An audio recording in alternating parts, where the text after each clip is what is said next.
அஸ்ஸலாமு அலைக்கும் வரஹ்மத்துல்லாஹி வபரகாத்துஹு. தினமும் ஓர் இறைவசனம்.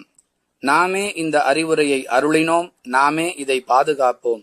திருக்குர்ஆன் அல் ஹிஜ்ர் 15வது அத்தியாயம் 9வது வசனம். அன்புள்ள சகோதர சகோதரிகளே, இவ்வசனத்தில் இடம்பெற்றுள்ள அறிவுரை என்ற வார்த்தை திருக்குர்ஆனை குறிக்கின்றது. மனித சமுதாயம் தங்களுடைய வாழ்வை எவ்வாறு அமைத்துக் கொள்ள வேண்டும் என்பதற்கு அல்லாஹ் வழங்கிய அறிவுரைகளின் தொகுப்பு திருக்குர்ஆன். அதன் கண்ணியத்தை களங்கப்படுத்துவதற்காக யாராவது அதில் ஏதேனும் இடைச்செருகல்களை புகுத்தினாலோ, இஸ்லாத்தையும் இஸ்லாமியர்களையும் கருவறுக்க வேண்டும் என்ற தீய எண்ணத்தில் அதில் ஏதேனும் மாற்றங்களை யாராவது செய்தாலோ, திருக்குர்ஆனின் மூலமொழியாகிய அரபியிலிருந்து அதை மொழியாக்கம் செய்யக்கூடியவர்கள் ஏதேனும் தவறு இழைத்து விட்டாலோ, எது திருக்குர்ஆன் சொல்லுகின்ற உண்மையான கருத்து, எது தவறான கருத்து என்பதை பிரித்து புரிந்து கொள்ளக்கூடிய அளவிற்கு அல்லாஹ் அதில் ஒரு அழகிய ஏற்பாடை செய்திருக்கிறான்.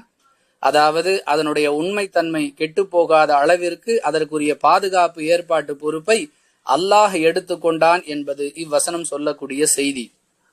எனவே திருக்குர்ஆனில் யார் எந்த மாற்றங்களை செய்தாலும் அதனுடைய உண்மைத்தன்மை கெடாது என்பது நாம் விளங்க வேண்டிய பாடம். வாஹிர் தஅவானா அனில் ஹம்துலில்லாஹி ரப்பில் ஆலமீன். அஸ்ஸலாமு அலைக்கும் வரஹ்மத்துல்லாஹி வபரகாத்துஹு.